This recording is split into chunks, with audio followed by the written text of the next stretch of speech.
마법의 재테크, 마법이라는 말 사실 함부로 붙이면 안 되는데 그럼요. 그 정도로 좀 자신 있게 오늘 소개해 주실 만한 재테크 방법이 있다고 하는데 이게 똑같은 금액을 예적금으로 넣는데 이자를 더 받을 수 있는 방법이 있다. 뭔가요?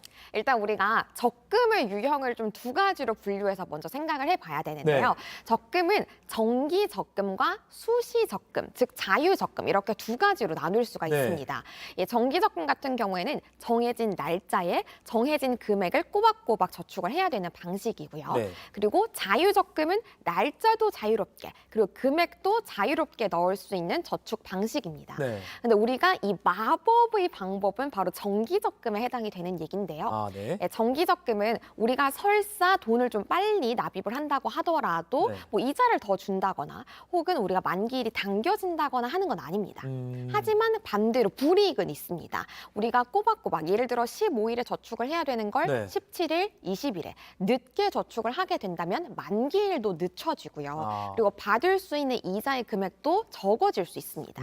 네, 그러면 이걸 우리가 공식화를 해본다면 우리가 빨리 저축한 만큼 조금 늦게 저축을 한다면 이게 토탈의 합계로 만기일도 달라지지 않고 아. 받을 수 있는 이자의 금액도 달라지지 않을 수 있다라는 공식화를 할 수가 있거든요. 네. 이걸 활용하는 방법이 바로 선납 이연 방식입니다. 선납 이연 방식. 네. 여기 보시는 것처럼 선납은요. 불입 예정일, 즉 우리가 저축을 해야 되는 예정일보다 빨리 넣는 걸 선납이라고 하고요. 네. 늦게 넣는 걸 이연이라고 할 수 있습니다. 우리가 요거를 잘 활용해가지고 네. 적금과 예금을 동시에 활용을 하는 건데요. 네. 대신 주의하셔야 될 건 선납 일수가 이연 일수보다 많거나 같아야 됩니다. 즉 빨리 넣는 날이 늦게 넣는 날보다 같거나 빨라야 한다, 그러니까 많아야 한다라는 거를 꼭 기억을 해주시면서 이 아하. 선납 이연 방식을 활용을 해주셔야겠습니다. 네. 조금 복잡하긴 한데 그러니까 예를 들어 11개월을 넣는다면 늦게 낸 날이 뭐 6개월 넘으면 안 되는 거네요. 그죠? 아, 네, 맞아요. 오케이, 오케이. 네, 정확하게는 날짜로 일수로 계산을 해주셔야 되는 네, 거기 네. 때문에 선납 일수가 더 많아야 된다. 아. 이렇게 생각을 해주시면 되는 네. 거고요. 조금 헷갈릴 수 있기 때문에 네, 네. 이제 방식을 좀 설명을 네, 네, 드려보도록 네. 할게요. 선납 이연 방식 중에서 가장 흔하게 활용되는 방식이 총 두 가지입니다. 네. 6, 1, 5 방식이 있고요. 1, 11 방식이 있는데요. 네. 6, 1, 5 방식은 가입한 첫 달에 적금을 6개월치를 한꺼번에 넣고요. 네. 그리고 7개월 됐을 때 1개월치를 넣고요. 마지막 달에 5개월치를 납입을 하는 방식입니다. 아하. 네, 그래서 우리가 5개월 선납, 4개월 이연이 되는 방식이 6, 1, 5 방식이고요. 그리고 1, 11 방식이 있는데요. 1, 11 방식은 납입하는 첫 달에 우리가 1개월치를 납입하고요. 네. 그리고 7개월 차에 11개월분을 다 납입을 하는 겁니다.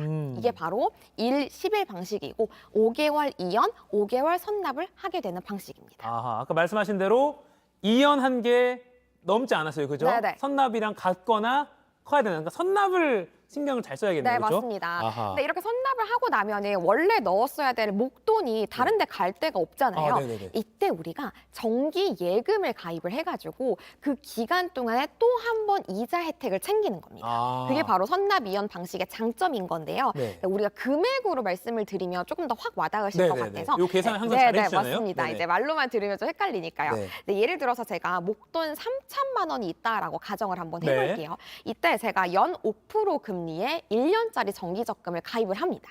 자, 그러면 제가 이 1, 11 방식을 적용한다라고 가정을 한번 해보도록 할게요. 네. 그러면 첫 달에 250만 원을 먼저 저축을 합니다. 예, 그리고 나서 계속 저축을 하고 있지 않다가 7개월 차에 2,750만 원을 저축을 할 거예요. 한꺼번에 넣어요? 네. 그러면 일반적으로 적금을 넣는 거랑 동일하게 만기도 달라지지 않고 받을 수 있는 이자도 달라지지 않잖아요. 이때 제가 받을 수 있는 이자의 금액은 세후 기준으로 약 69만 원입니다. 네. 그러면 제가 선납을 하고 나서 나머지 목돈을 정기 예금에도 넣을 수 있다. 동시에 혜택을 누릴 수 있다라고 말씀을 드렸잖아요. 네. 그러면 이 2,750만 원을 6개월 동안 정기 예금에 넣어서 이자를 따로 받을 겁니다. 아. 그럼 6개월짜리 만기 예금에 넣어서 연 4%짜리에 가입을 했다라는 가정하에 추가적으로 46만 원의 이자를 더 챙길 수 있습니다. 아. 그러니까 3천만 원 목돈이 있는데 그거를 다달이 내지 말고 나눠서 내지 네. 말고 처음에 250만 원 넣고 나머지 2,750만 원 갖고 있다가 요거를 어차피 7월에 내가 낼 거니까 네. 그 7월 되기 전까지는 다른 예금을 가입해서 넣어놓는다. 네, 맞아요. 6개월 동안 그 이자를 또 받는다. 맞습니다. 그러니까 상품 하나를 굴릴 수 있는 기간 동안에 우리가 전략을 잘 짜서 2개의 상품을 굴리는 것이고 그걸 통해서 이자를 더 챙기는 게 바로 선납 이연 방식의 핵심인 거고요. 아. 그렇게 되면 우리가 토탈 약 115만 원의 이자를 챙길 수 있기 때문에 이자를 무려 46만 원이나 더 받을 수 있는 거죠. 야, 그러니까 조금만 계산을 잘해서 전략적으로 잘 넣으면 그냥 1년 안에 46만 원을 더 버는 거군요. 네, 맞습니다. 야, 이거 왜 몰랐죠? 선납 이연. 알겠습니다.